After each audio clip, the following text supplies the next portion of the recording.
આચાર્ય પરમાગમ કુલ આચાર્ય ગણે છે તેમાં આપણે પ્રારંભથી વાત લઈએ છીએ. આપણો વિષય શરૂ કરતા પહેલા એક વિચારવા જેવું છે. ગુરુદેવસિંહના પ્રવચનમાં આજે કંઈક પોતાના જીવનની વાત કરી. રાતના ગુરુદેવસિંહ શું વિચાર આવ્યો? ક્યારેક વિચારે છે જેનું જીવન આત્માને માટે સમર્પણ છે એની ભાવનામાં આત્મા જ ઘટાય. વિચાર કરતા કરતા શું યાદ આવ્યું? મોક્ષમાર્ગ પ્રકાશ. એ વિચારતા શું યાદ આવ્યું? 85 કાયની 172. એ વિચારતા શું યાદ આવ્યું? સમય સારની 49મી ગાથામાં અવ્યક્ત. કઈ લાગે છે કે મહાપુરુષનું જીવન બાયથી તો આપણે કદાચ કોઈ જોયું નહીં, પ્રવાહ સાંભળ્યું હશે, પણ અંતરંગમાં શું હતું? અલ્પ નિદ્રાતી હો પણ અંદરમાં વસ્તુ ઘટાતી શું હોય છે? એમાં ખાસ શું વર્ણન કર્યું? ખાસ વર્ણન આગમના અભ્યાસમાં ક્યારે પણ ક્ષોભશમની અધિકતામાં નહીં જતો. એનું મૂળ જે પ્રયોજન અધ્યાત્મનું ભેદજ્ઞાનનું છે, જે સાતમો અધિકાર મોક્ષ માર્ગ પ્રકાશકનો એમાંથી લઈ અને એ વાત કોના માટે કરી? જે કોઈ મોટો અભ્યાસી હશે ને એના માટે નહીં. આપણા માટે પણ અભ્યાસ કરવો છે ત્યારે આપણું પ્રયોજન ક્યારેય ચૂકાવવું ન જોઈએ. આગમ શૈલીનો અભ્યાસ કરીને વેદ સુધી આપણે પહોંચશું. ક્યાં સુધી પહોંચી શકીએ?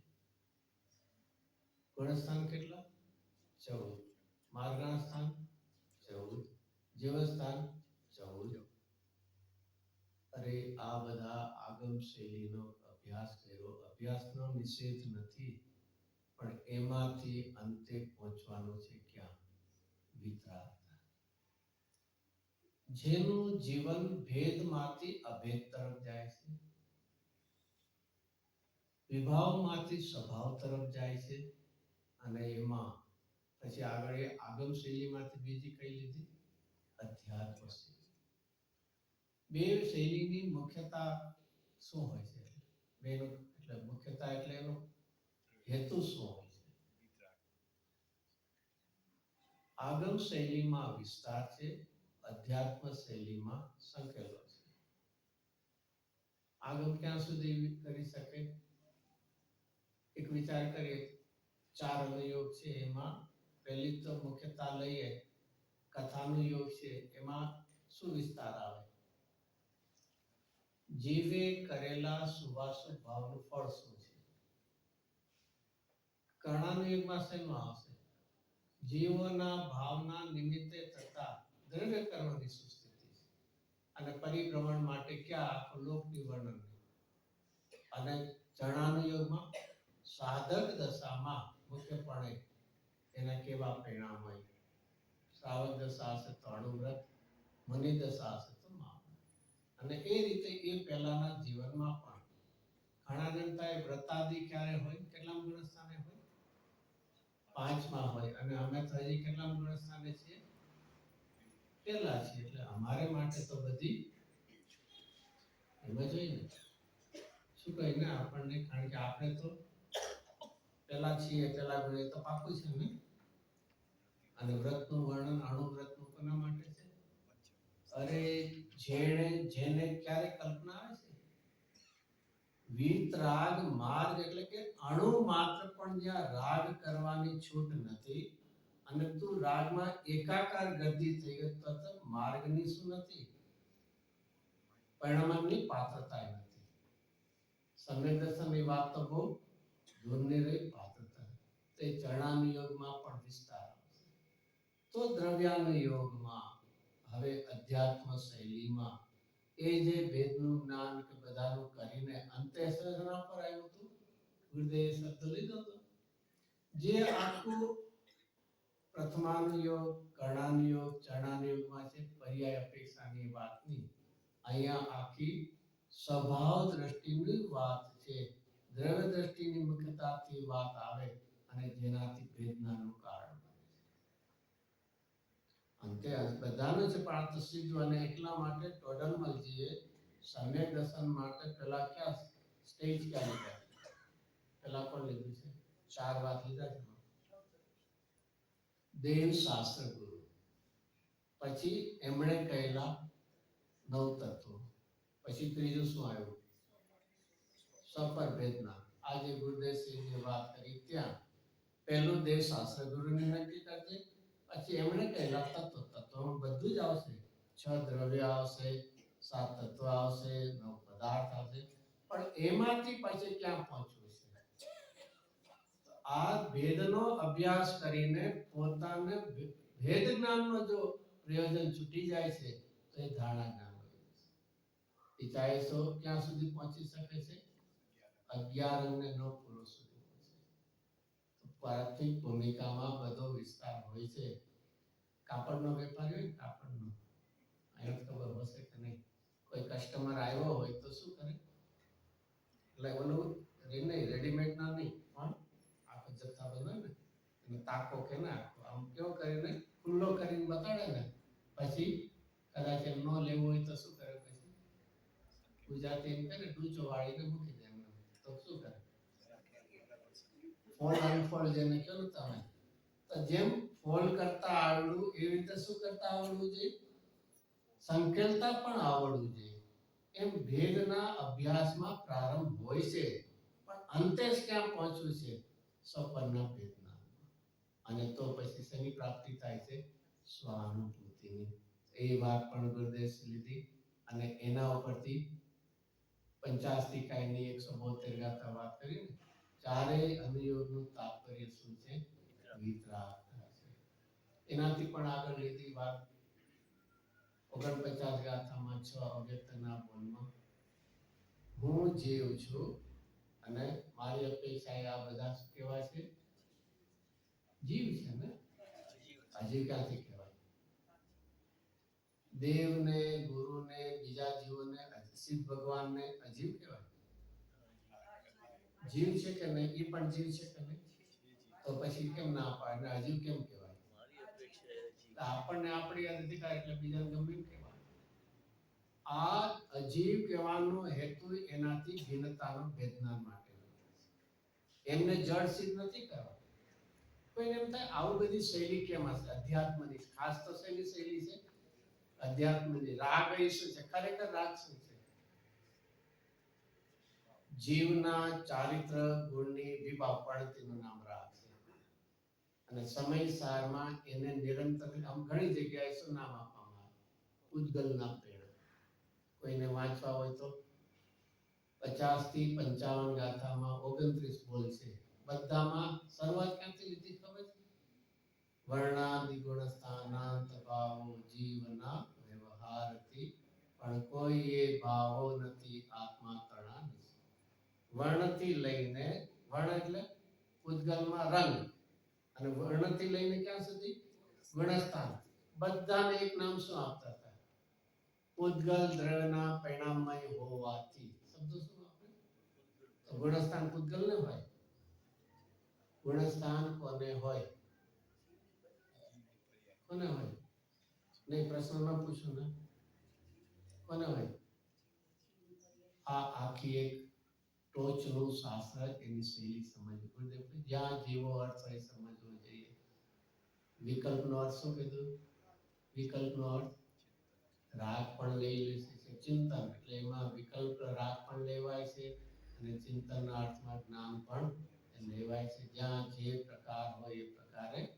તો ત્યાં જે ગુણસ્થાન જીવના છે એ પર્યાય અપેક્ષાની વાત છે, પણ ત્યાં જીવ અજીવ અધિકારની જે વાત છે ત્યાં શુદ્ધ જીવ કોણ છે?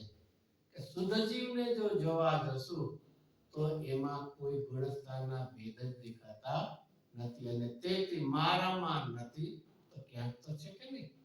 તો જેના લક્ષ્ય થયા એના છે એમ કહીને શું કરાવવું છે? ભેદ જ્ઞાન કરાવવા માટેની વાત છે. તો એ વાત પણ ગુરુદેવશ્રી અવ્યક્તમાં લીધી.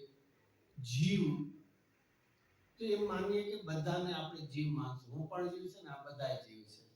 એક સામાન્ય અભ્યાસમાં એમ જ પણ ખરેખર જો બધાને જીવપણે જોશું તો શું થશે? તો જ્યાં જ્યાં મારે જીવમાં એકત્વ કરવું છે તેમાં એકત્વ કરવું.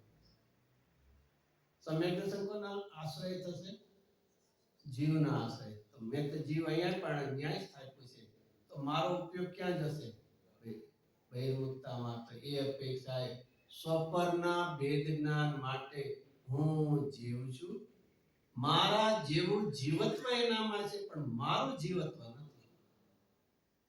શું છે બેમાં ફરક શું પડે છે? મારી જેવું છે પણ મારું નથી.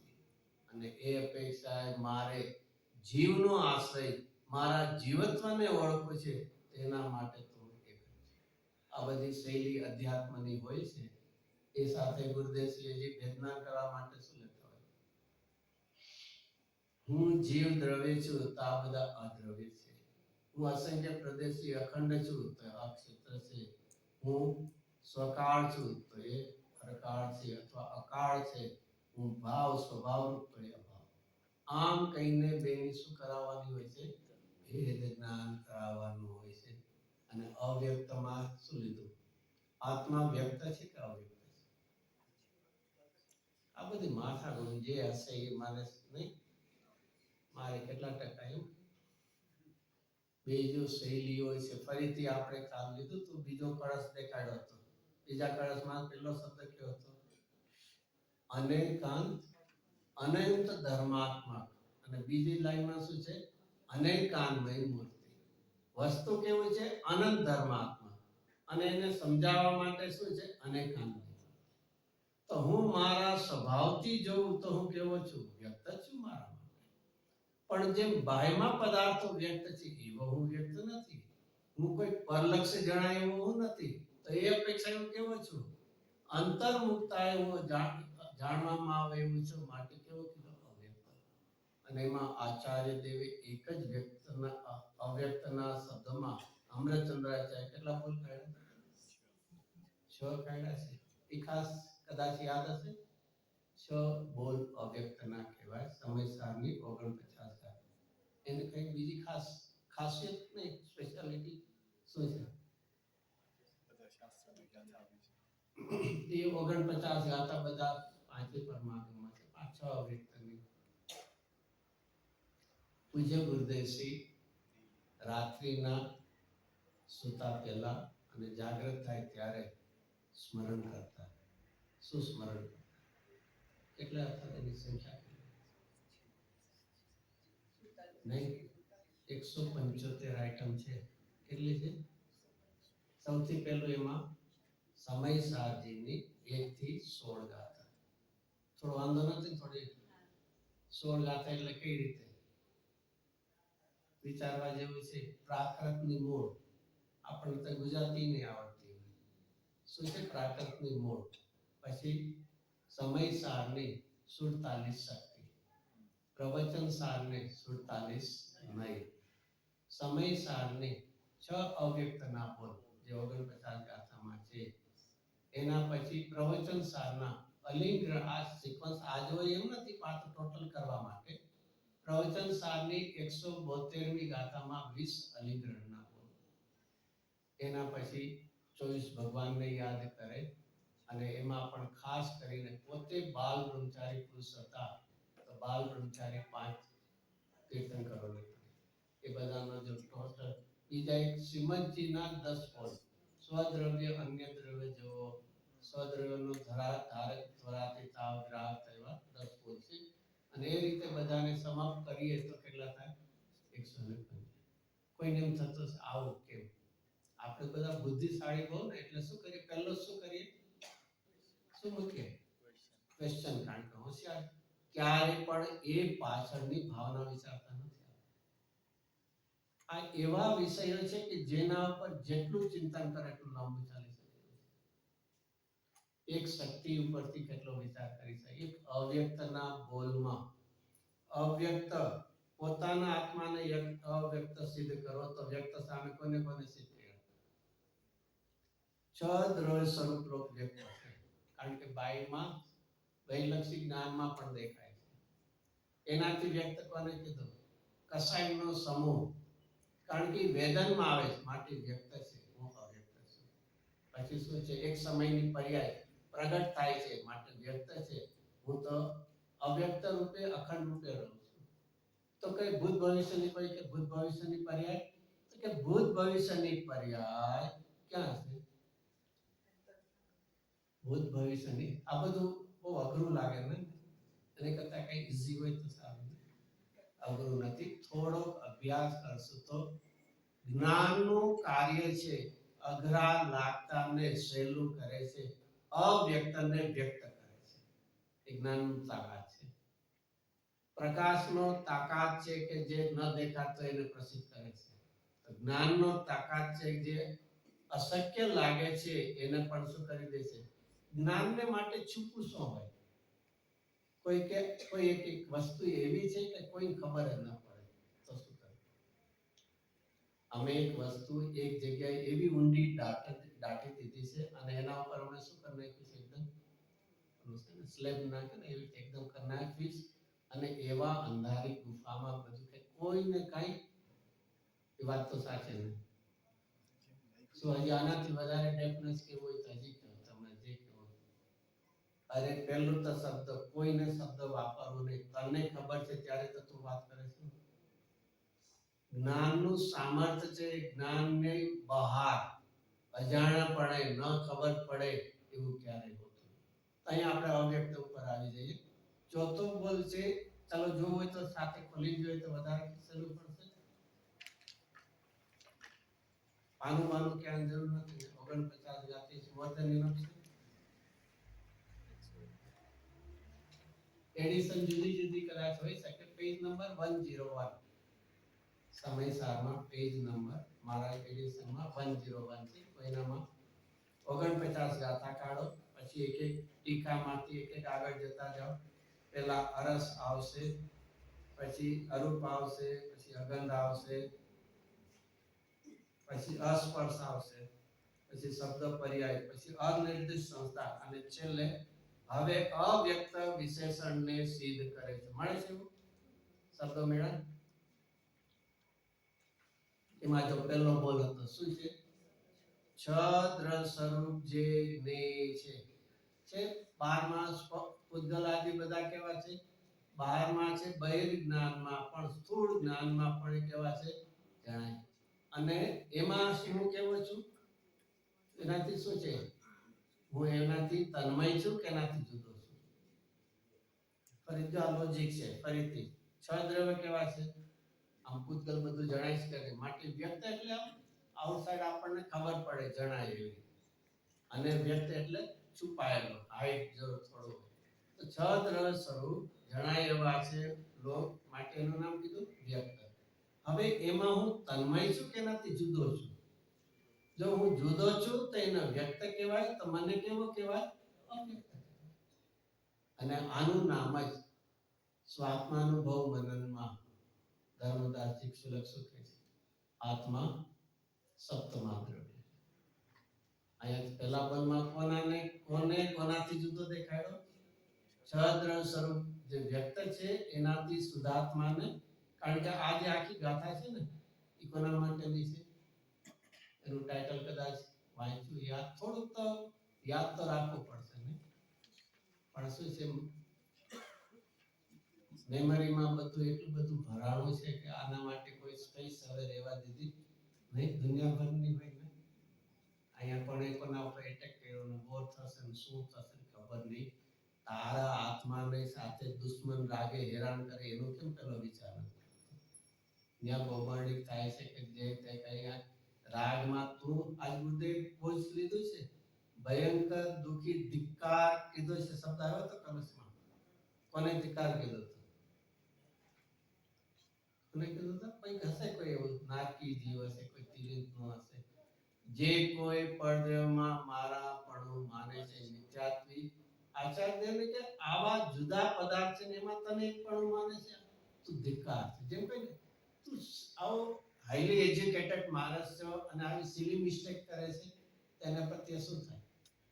અને એમાં પણ કીધું આ ધિક્કારમાં એના પ્રત્યે દ્વેષ નથી, તિરસ્કાર નથી, ઉલટાની આપણા પ્રત્યે એમને કરુણા આવી કે આવામાં તું અટક સાવ ભણેલો છે અને 2 ને 2 5 લખે છે તું એમાં અહીંયા એનું ટાઇટલમાં કે પરમાર્થ સ્વરૂપ જીવ કેવો છે એનું વર્ણન.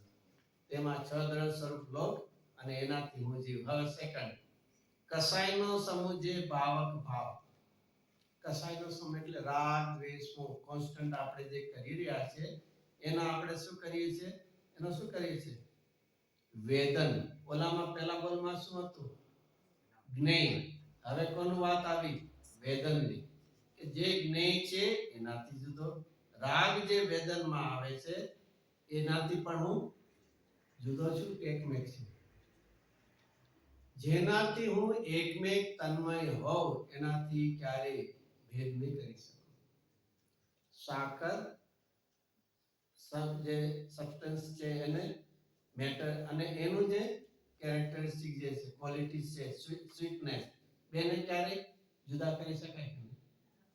એમાં ઓલા જે વ્યંજન કરે છે એમાંથી એક્સટ્રેક્ટ કરી શકે કે નહીં? આટલું સિમ્પલ કામ ન કરી શકે.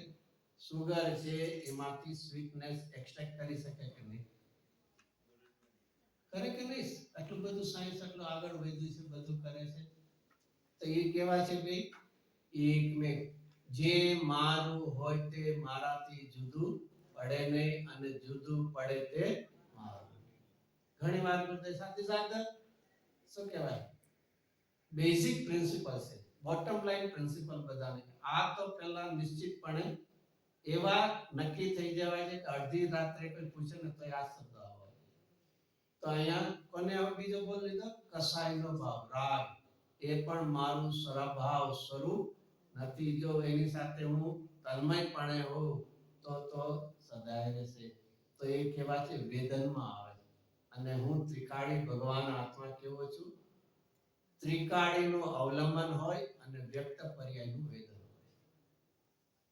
શું બેમાં ફરક પડે છે? વેદન કાલે વાત લીધી હતી. વેદન કરનો હોય, સ્વભાવનું હોય કે સંયોગનું હોય? બેમાંથી કોઈનું ન હોય. સ્વભાવનું ત્રિકાળી છે તેનું અવલંબન હોય, આશ્રય હોય, આધાર હોય અને વ્યક્ત જે હોય તેનું વેદન હોય છે. તો એ કસાયનો ભાવ એનું વેદન આવે છે માટે વ્યક્ત છે. ખબર પડે છે? ખબર પડે છે નહીં? કેવો રાગ થાય છે અત્યારે? કેવો રાગ થાય છે? સ્વાધ્યાયનો છે, સમજવાનો થાય છે. થોડી વાર પછી ઓફિસનો હશે, ખાવા પીવા. તો એ વેદનમાં ખ્યાલમાં માટેનું નામ શું કહેવાય? અવ્યક્ત. એ વ્યક્ત કહેવાય. એનાથી હું જુદો છું માટે કેવો છું? અવ્યક્ત. હવે ત્રીજો બોલ. ચિત્ત સામાન્યમાં ચૈતન્યની સર્વ વ્યક્તિઓ કેવી છે? નિમગ્ન એટલે અંતર્ગત. અહીંયા કોણ લેવું છે? ચિત્ત સામાન્યમાં એટલે કે ત્રિકાળી જ્ઞાયક ભગવાન આત્મામાં ચૈતન્યની સર્વ વ્યક્તિ કોણ લેવું છે? નિર્માણ પર્યાય કે શું લેવું છું? અહીંયા સર્વ કહેતા ત્રણેય કાળ ન લેવું. કારણ કે ચોથો બોલ વર્તમાન ક્ષણિક માત્ર. અહીંયા કોની વાત લેવી છે? ભૂતકાળની પર્યાય અને ખરેખર અત્યારના પર્યાય તરીકે નથી. વન્સ અપોન એ ટાઈમ ભૂતકાળમાં એક પર્યાય રૂપે પ્રગટ હતી. ભવિષ્યમાં એક સમયે પ્રગટ રૂપે થવાની છે અને એટલા માટે ભૂત ભવિષ્યની. બાકી વર્તમાનમાં એ યોગ્યતા રૂપે છે અને એનું નામ જ પ્રવચન સારમાં 47 નયમાં એને દ્રવ્ય નય કહેવામાં આવે છે. દ્રવ્ય નય 1 નંબરમાં પણ છે અને આ લગભગ 13-14 ની આસપાસ છે નંબર એનો. એમાં ભૂત અને ભવિષ્યની પર્યાયો અત્યારના યોગ્યતા રૂપે અંદરમાં પડી છે અને એના ઉપરથી બે કઈ નહીં આવે છે? ભૂત નૈગમ નય અને ભાવિ નૈગમ. અને વર્તમાનમાં વર્તમાન રૂપે જાણો એનું નામ શું છે? ઋજુ સૂત્ર નય. તો આ રીતે કોઈ પણ આ રીતે એક્ઝામ્પલ હોઈ શકે છે. સૈનિક રાજા ક્યાં છે? બહુ સિમ્પલ ક્વેશ્ચન. સૈનિક રાજા ક્યાં છે? પોતાના આત્મામાં છે અત્યારે નહીં, અત્યારે નથી. ખાલી પૂછવા માટે ક્યાં છે ક્ષેત્ર અપેક્ષા એટલે પહેલી નરકમાં છે ને એટલે નરકમાં રાજા પણ રહેતા હોય ને નરકમાં નારકી ઉપરાંત મેં તો સૈનિક રાજાનો પ્રશ્ન પૂછ્યો છે અને સૈનિક રાજા ક્યાં છે પહેલી નરકમાં તો નરકમાં રાજા રહેતા હોય તમારો ક્વેશ્ચન ખોટો છે તો જો એમાં શું લાગુ પડે છે કે એ આત્મા અત્યારના ઋજુસૂત્ર નહીંથી જોઈ તે આત્મા કેવો છે નારકી છે પણ તે જ આત્મા ભૂતકાળમાં એ રાજા રૂપે સૈનિક રાજા રૂપે પહેણ્યો હતો તો કોઈને ભૂતકાળની પર્યાયથી ઓળખાવા અરે ભાઈ આ ભાઈ કેવા છે તમને ખબર નહીં એમના બાપ દાદાઓ તો બધા કેવા હતા રાજપાટના હતા ને એને કહે Born with the silver spoon અત્યારે ગમે પરિસ્થિતિ પણ એ ભૂતકાળ તેને ઓળખાવાય છે ને કોઈને ભૂતકાળની પર્યાયથી એને ઓળખાય તો એનું નામ શું કહેવાય ભૂતની તો હવે ભૂતકાળની પર્યાય તો ગઈ પ્રગટરૂપ નથી હતી ત્યારે પર્યાય નામ હતું અત્યારના તો છે નહીં તો ઉત્પાદય ધ્રુવમાં સતરૂપ કોણ છે ધ્રુવ્ય અને ઉત્પાદ સતરૂપ છે અને વ્યય અસતરૂપ છે વ્યય છે વ્યય થોડી સત હોય ભાઈ લખ્યું છે એટલે માનવું તો પડે આમ કન્ફ્યુઝન થાય ભાઈ તમે કયો વ્યય છે પાછું કયો એને શું કયો સત એટલે એક્ઝિસ્ટન્સ એની તો કેવી રીતે આખી આ જૈન દર્શનની શું છે સ્યાદવાદ શૈલીની મજા છે એની લીલા છે કે એ જે વર્તમાન પ્રગટરૂપ નથી માટે અસત છે પણ જ્યારે એ અભાવપણાનું સૂચક એવી યોગ્યતા તો અત્યારના પડી છે અત્યારના જો ભૂતકાળની પર્યાય યોગ્યતા રૂપે પણ ન હોય તો જેને કેવળ જ્ઞાન અત્યારના થાય એ મારી ભૂતકાળની પર્યાય કેમ જાણશે જ્ઞાન ક્યારે પણ અસત જ્ઞેય ન હોય અમે જાણીએ એવું ન બને અને કોઈ અસતને જો જ્ઞાન જાણવા જશે તો શું થશે આકાશના ફૂલે દેખાવા મળશે બહુ જ વિચારવા જેવું છે આ બધું શું હોય છે રિલેશન શું બનતો હોય છે એનું નામ શું આપણે આપીએ છીએ જ્ઞાતા જ્ઞેય સંબંધ આપીએ આખી જે જાણવાની પ્રોસેસ થાય છે એમાં કોણ ઇન્વોલ્વ થાય છે જ્ઞેય પણ છે અને સામે જાણનાર જ્ઞાન પણ છે એટલા માટે કે કોઈ કે નિમિત્ત છે પણ નૈમિતિક નથી બીજી ભાષા કોઈ કે નાનો છે પણ મોટો નથી એ હોઈ શકે ને હોઈ શકે એમાં શું છે આ નાનો ભાઈ છે પણ મોટો ભાઈ નથી અરે ભાઈ જો નથી તો નાનો કીધો છે ને બહુ રિલેટેડ હોય છે એમ અહીંયા જ્ઞેય કીધું તો સાથે કોણ હોય છે ને જાણનાર જ્ઞાન અને જ્ઞાન સાથે જ્ઞાન એટલે જ્ઞેય જ્ઞાન તો અહીંયા ફરીથી ભૂતકાળની પર્યાય રૂપે નથી જેમ ઋષભદેવ મુનિરાજ થાય તો ઘણા ત્યારે પેલા શું કે જો રાજા ઋષભ અત્યારના પણ આપણે કહીએ આ ઋષભદેવ તીર્થંકર નથી ત્યાં સિદ્ધ ભગવાન પણ ભૂતકાળની પર્યાયને વર્તમાનવત આપણે જોઈએ છે તો એ કેવી રીતે જોઈએ છે કારણ કે ભૂતકાળની પર્યાય નથી યોગ્યતા અંદરમાં પડે છે તે વખતે તીર્થંકરપણાની હતી જે કોઈ ભૂતકાળની એ વયોગ્ય છે ભાવ વયોગ્ય છે પણ એવી યોગ્યતા રહી ગઈ છે અને એવી જ રીતે ભાવિ પર્યાય તો એ મહાપદ્મ તીર્થંકર ગુરુદેવ વિશે આપણે કહીએ શ્રીકીર્તિ ભગવાન છે કે નથી અથવા ગુરુદેવ છે કે નહીં ગુરુદેવ છે અત્યારના એ દેવ પર્યાયનો આત્મા ભૂતકાળમાં ગુરુદેવ રૂપે પરમાત્મા અને એ જ આત્મા ભવિષ્યમાં તીર્થંકર રૂપે પરમાત્મા તો ભવિષ્યની પર્યાયને વર્તમાનવત કેવી એનું નામ ભાવિ નિગમ કહેવાય જેમ કોઈ શેઠ હોય અને એની દુકાનમાં હોય એનો નાનો દીકરો આવતો ભલે 5-7 વર્ષનો હોય તો ત્યાં બધા જે બધા બીજા નોકર જેને કયો એ બધા કોણ કે આ કોણ આવ્યું નાનો શેઠ નાનો શેઠ હજી તો નાનો હજી સાવ એજ છે છતાં કેવું કહેવામાં આવે છે તો જે આખી બહારની શૈલી છે જૈન દર્શનમાં ઓલરેડી છે કારણ કે એનું ડિસ્ક્રિપ્શન આપવું છે તો વર્તમાનમાં જે છે એ રીતે તો જોવે છે પણ એ ભૂતકાળમાં કેવો હતો પણ એ પર્યાય રૂપે પરણેલો હોવો જોઈએ અને તો ભૂત નિગમનો લાભ અને ભવિષ્યમાં એ પર્યાય રૂપે નિશ્ચિતપણે ભણવાનું છે. તો ભાવિ પર્યાય પ્રગટ નથી, પણ ભાવિ પર્યાયની યોગ્યતા હજી ક્યાં છે? દ્રવ્યમાં પડી છે. નહીતર કોઈનું ભાવિ પર્યાયનું કથન જ નહીં થઈ શકે. તો આખી જૈન દર્શનની શૈલી છે કે દ્રવ્યને, અને ઘણાને આવો પ્રશ્ન થાય ને, આપણી પર્યાય આખી ભૂતકાળની જોઈએ કેવી છે? બધી અશુદ્ધ છે. તો દ્રવ્યની અંદર અશુદ્ધ પર્યાય છે. હમણાં તો કીધું તમે અશુદ્ધ પર્યાય. ફરીથી શબ્દ શું જુદો હતો? પ્રગટ હતું ત્યારે એનું નામ પર્યાય હતું, અને અત્યારના વ્યય થાય છે તેનું નામ યોગ્યતા. તો યોગ્યતા હોય છે, એમાં શું છે?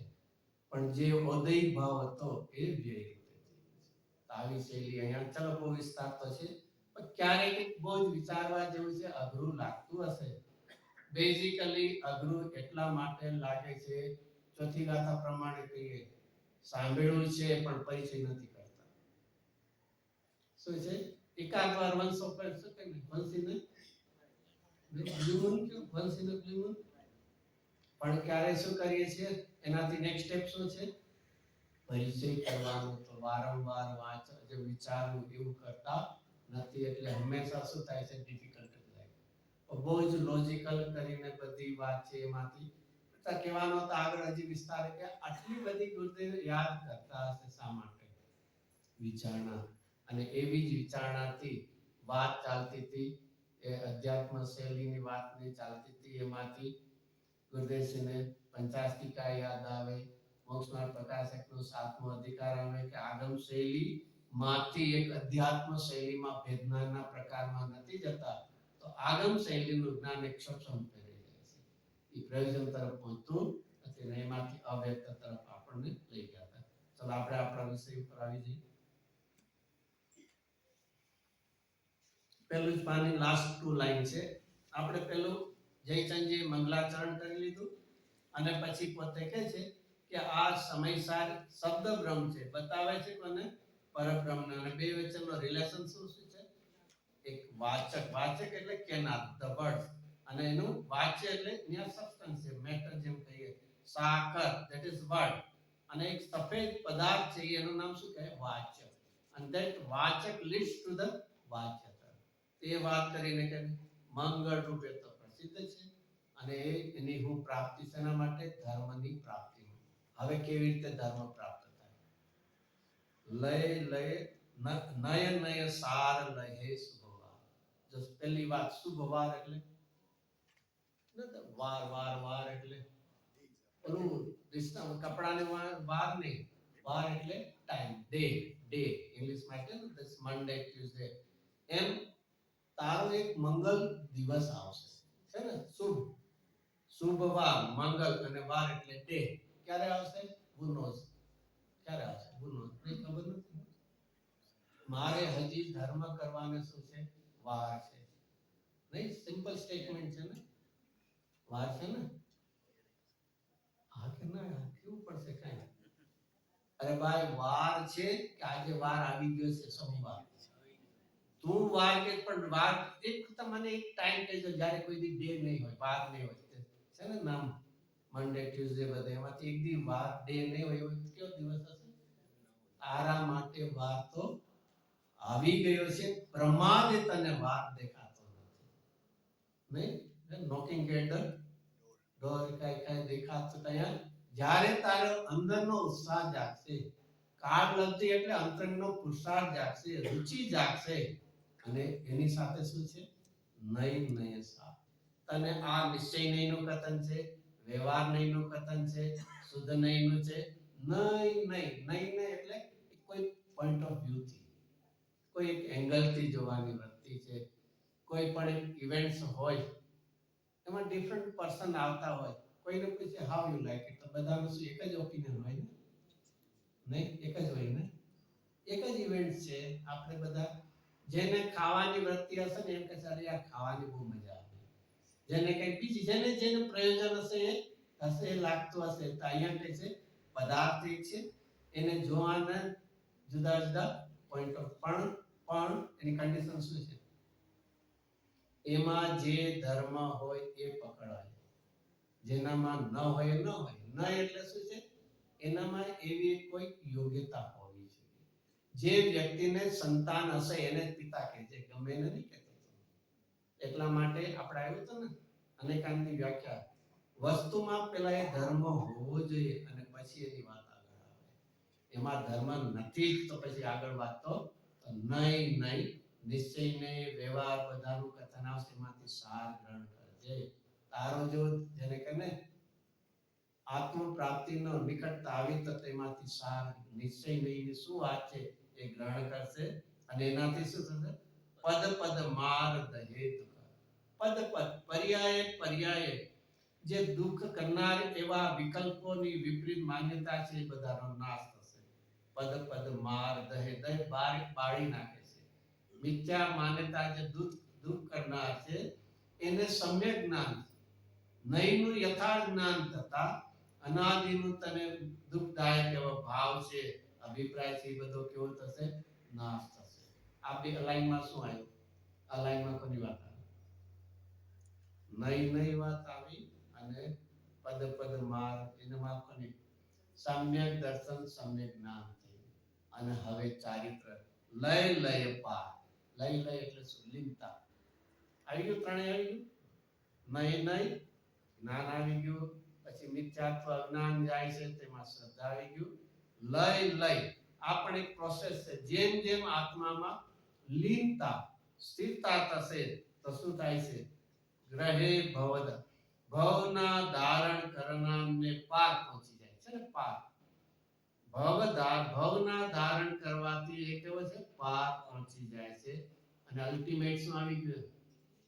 શું આવી ગયું? શુદ્ધાત્મા કે મોક્ષ? મોક્ષ શું છે? સમયસારના બે અર્થ છે. સમયસારનો અહીંયા જે છે મુખ્યતઃ ફરીથી સમય અને સાર, શુદ્ધાત્મા બે આપણે લીધું.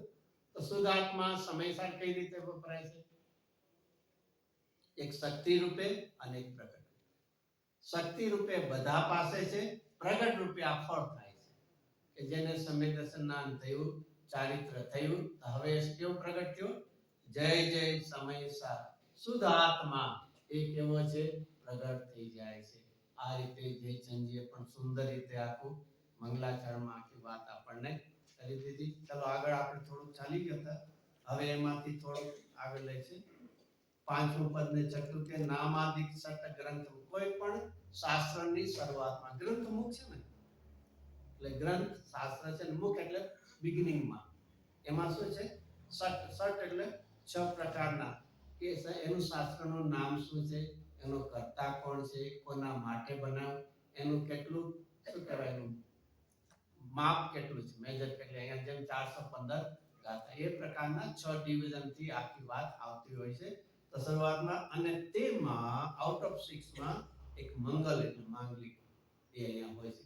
તો કોઈ પણ અને 12માં આ લોજિક અથવા આ સિસ્ટમ આપણે બધા કોઈ નવી દુકાન કે કાંઈ તો પહેલું શું કરતા હોય છે? માંગલિક કરો અથવા કોઈ શરૂઆત. એમ અહીંયા પણ આવા 6 પ્રકાર હોય છે. તો 6 પ્રકારમાં પણ એક સારું કેવું છે? સૌથી પહેલા કરવા જેવું માંગલિક હોય. તો અહીંયા સમય સારનું માંગલિક એટલે શું? આમાં કીધું કે માંગલિક હોય છે સૌથી, તેમાં સાર મંગલ છે. તો માંગલિક સમય સારનું માંગલિક શું? ટીકાથી જો જોઈએ તો નમઃ સમય સાર. મૂળ ગાથાથી જોઈએ તો વંદિતુ સવસિતે. એ કેવું છે? આદ્ય મંગળ. આદ્ય એટલે આ બધું ગુરુદેવસિંહે કીધું છે ને, તો આપણું કોઈનું કામ નહીં કે તો આ આદ્ય એટલે બિગિનિંગ નું. પછી એક મધ્ય મંગલ આવે. ક્યાં આવે છે મધ્ય મંગલ? ક્યાં આવે? આપણે ગોતી લા ગુરુદેવસિંહ ગોતી દીધું હશે ત્યારે ક્યારેક નજરમાં તો આવ્યું હશે.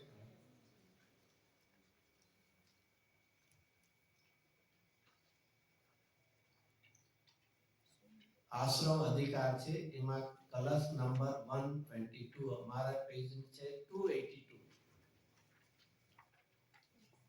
ચલો આશ્રમ અધિકાર ખબર પડશે. એમાં ગાથા નહીં જોતા પણ કળશ નંબર 122. આમાં મારી પાસે 282 છે. કોઈ આગળ પાછળ જશે. આર હવે નહીં હોય. જેમાં છે હવે આ સર્વ કથનના તાત્પર્ય રૂપ શ્લોક કહે છે. મળે છે શબ્દ. એનું આ નામ શું કહેવાય? મધ્ય મંગળ. ઓલું શું છે? પહેલું શું કહેવાય છે? આદ્ય શરૂઆતનો મંગળ. મધ્ય એટલે મિડલ વન, અને પછી છેલ્લે અંતિમ મંગળ શું આવશે? 415 ગાથા. આ સમય પ્રાવૃત પઠન. જો આમાં સરસ અહીંયા આશ્રવ અધિકારમાં અમૃતચંદ્રાચાર્ય એક બહુ સરસ આપણને એક સંદેશ કહો અથવા એક પ્રિન્સિપલ સિદ્ધાંત શું છે? અહીં આ જ તાત્પર્ય છે. ગુજરાતીમાં ખબર હશે, સંસ્કૃતમાં તાત્પર્ય એટલે શું? નહીં, તાત્પર્ય એટલે નહીં. તમારે કોઈ લાંબી વાત કરે પછી સમાપ્ત કરે કે નહીં, બધું સમજ એટલે સારા એટલે એસેન્સ ઓફ એને અહીંયા તાત્પર્ય. અને જયસનાચાર્ય દેવ સમયસારની નહીં, પ્રણય આગમની ટીકાનું એક જ નામ રાખ્યું, તાત્પર્ય. એનો અર્થ શું છે? તાત્પર્ય એટલે એનું જે એસેન્સ છે, એનો જે સાર છે, જે કન્ક્લુઝન છે, સમરાઇઝ કરે એવું મારું શું થવું જોઈએ? વૃત્તિ એટલે એવી પણતી થવી જોઈએ. અહીંયા કે આ બધાનું હજી તો મધ્ય સુધી આચાર દેખાય, અહીંયા સુધી પણ તારે ભૂલતો નહીં. શું તાત્પર્ય છે? શું છે તાત્પર્ય? કે શુદ્ધ નહીં ક્યારે ત્યાગવા યોગ્ય નથી. શુદ્ધ નહીં ત્યાગવા યોગ્ય નથી. નહીં હે એટલે એમાં હી એટલે ક્યારે. આજે આવ્યું તો હી, એવ એટલે જ. શુદ્ધ નહીં ક્યારે ત્યાગવા યોગ્ય નથી, કારણ કે તેના ત્યાગથી બંધ થશે, અત્યાગથી બંધ થશે નહીં, અને ત્યાગી તો બંધ થયા વગર રહેશે. અલ્ટિમેટ શું આપ્યું? શુદ્ધ નહીં ત્યાગવા યોગ્ય નથી. શુદ્ધ નહીં એટલે કોણ? 11મી ગાથામાં શું શબ્દ વાપર્યો? શુદ્ધ નહીં ભૂતાર્થ. તો શુદ્ધ નહીં નો વિષય અને શુદ્ધ નહીં સ્વરૂપ આત્માના આશ્રય પ્રગટતી પણતી એ પણ ક્યારેય છોડવા યોગ્ય, અને જો છોડીશ તો નિશ્ચિતપણે યાદ રાખજે બંધ થયા વગર રહેશે. આપણને અહીંયા વોર્નિંગ સાથે આ શાસ્ત્રમાંથી આટલું તો કમસે કમ શીખજે કે આ તાત્પર્ય છે. અને છેલ્લે 415 ગાથામાં છે કે આ સમય પ્રાપ્ત પઠન કરીને એમાં પણ એવું છે, પઠન કરજે, સાંભળજે, વાંચજે, પછી અર્થ તત્વથી જાણીને એનો ભાવ શું છે, રહસ્ય શું છે, મર્મ એસેન્સ શું છે, પછી ઠરશે અર્થમાં આત્મા. એ જો વાંચી લે તો સહેલું પડશે ને. તો એ જ કરવું પડે ને, નહીં તો આમ થોડું ઉપરથી જાય. 415 ગાથા, પેજ નંબર છે 589. ગાથા જો મૂળ ગાથા એમાં 589 પેજ છે, એમાં 400. આ સમય પ્રાવૃત આવી ગયું. આ સમય પ્રાવૃત એટલે સમય શાસ્ત્ર. પહેલા શું કરજો? પઠન. પઠન એટલે સાંભળીને, વાંચીને, બધું બિગિનિંગ જે ફરીથી આ ટોટલી એક બધામાં આવે છે. સાંભળવું છે, વાંચવું છે, બધામાં પેલું આવ્યું. પઠન કરીને પછી શું છે? ફૂલ સ્ટોપ છે. બરાબર? કોમા છે, ફૂલ સ્ટોપ છે. ના, ધીસ ઇઝ ઇનફ નાઉ. હવે આટલું બધું તો કરીએ છીએ, હવે કાઈ તમે અમને તો કાઈ જાણે શું નથી આપતા, કઈ માર્ક નથી આપતો. ઓ સારું કર્યું તું. હજી કોમા એટલે શું કહેવાય? મેટર એન્ડ્સ ને. તો બાકી છે તો ક્યાં સુધી બાકી રાખશે ખબર નહીં.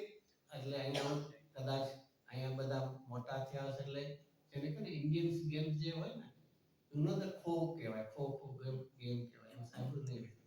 એ જ તો હે, ખબર છે નહીં? એમાં છે ને ઓલા લાઈનમાં બેઠા હોય અને એમાંથી કાઢીને એને ઉપાડી જસ્ટ એમાં એક જણ છે ને કેપ્ચર કરવાનો છે એને. અહીંયા બેઠા હોય એને એક જણ આવીને કે ઈમાની એને કેપ્ચર કર. ખોખો તો જોયું હશે ને, ખોરોમાં. એમ અહીંયા આચાર્ય શું કરાવે છે? ખોરોમાં. માંડ મંદિરે આવતા હતા તો કે ના, મંદિરે નહીં, હવે તો પૂજામાં આવો. પૂજામાં આવતા તો હવે શું કહે છે? અભિષેકમાં આવો. ચલો માંડ ત્યાં સુધી પહોંચ્યા. હવે શું કહે? સ્વાધ્યાયમાં. હવે તો ઇનફ ને ભાઈ, હજી ફૂલ સ્ટોપ સુધી તું પહોંચ્યો નથી. હજી શું છે? એ સબ પ્રોસેસ છે. આ તો એના જેવું છે. કોટન માંથી થ્રેડ કાઢી લીધી કે મારી પાસે શું થઈ ગયું? ક્લોથ તૈયાર થઈ ગયું. It's a process. એ પ્રોસેસમાં આવવું પણ પડશે અને એનાથી આગળ જવું પણ પડશે. તો પઠન કરીને ભણીને પછી નેક્સ્ટ સ્ટેપ અર્થ અને તત્વથી જાણ એનું ટ્રુ મીનિંગ શું છે એનું રહસ્ય શું છે એમ જાણીને હવે અલ્ટિમેટ શું કરવું છે જે અર્થમાં સ્થિત એટલે શુદ્ધાત્મામાં લીન થશે શબ્દોમાં નહીં ખાલી મેમરાઇઝ કરશે એટલું નહીં અને તો એનું અલ્ટિમેટ રિઝલ્ટ અહીંયા સુધી પ્રોસેસ સાંભળવું છે અર્થ તત્વ જાણવા છે અને તત્વમાં અર્થમાં સ્થિત થવું તો સુખ તને ઉત્તમ સૌખ્ય સ્વરૂપ થશે ફરીથી ઉત્તમ સૌખ્ય સ્વરૂપ પછી શબ્દ છે ગુજરાતી થશે કે પ્રાપ્ત થશે પ્રાપ્ત લખ્યું નથી ઉત્તમ સૌખ્ય સ્વરૂપ થશે તે ઉત્તમ સૌખ્ય સ્વરૂપ થશે કે પ્રાપ્ત થશે પ્રગટ છે શું શબ્દ ભાઈ જો આમાં આપણે ક્યારે ધ્યાન આપવું જતું નથી ટુ ગેઇન માં શબ્દ સામાન્યપણે શું હોય કોઈ બીજા પાસેથી લેવાનું અહીંયા કહે છે તું પોતે સુખરૂપ થઈ જશે સુખ તારે ક્યાંયથી લેવાનું તે પ્રાપ્ત થશે એવું નથી લખ્યું ક્યાંય પ્રાપ્ત કરવું એટલે બીજા પાસેથી ગેઇન કરવાની વાત અહીંયા કહે છે તું જ પોતે સુખ સ્વરૂપ છો પર્યાયમાં સુખ સ્વરૂપ થઈ જાય જગતમાં તારે ક્યાંય લેવાનું નથી કારણ કે જગતમાં લેવા જેવું છે નહીં અને મારામાં છે ક્યારે છોડવા જેવું અહીંયા સુંદર આપણને અભેદપણે એનું સાકર હોય ને સાકર સુગર એને ગળી કરવા માટે ચાસણીમાં નાખવી પડે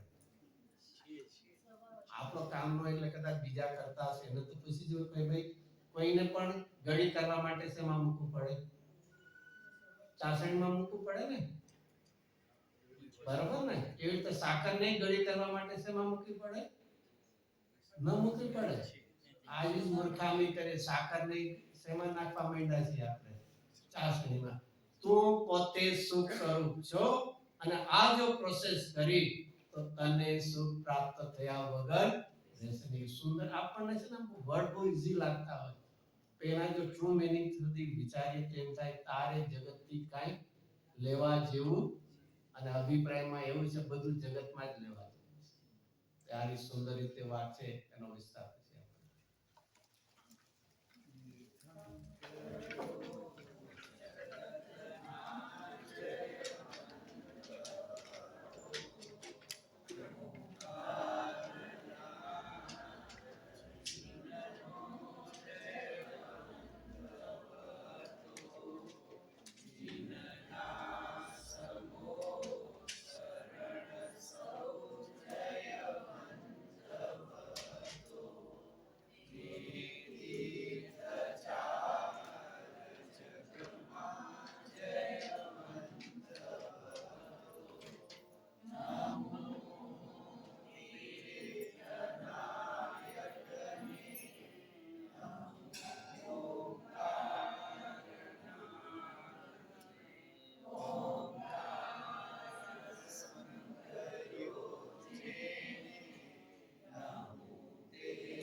पंच परमेश्वरी भगवान नो जय हो विश्वादी 24 तीर्थंकर भगवान नो जय हो समय सारादी जिनवाणी मात नो जय हो आ मुनीश्वर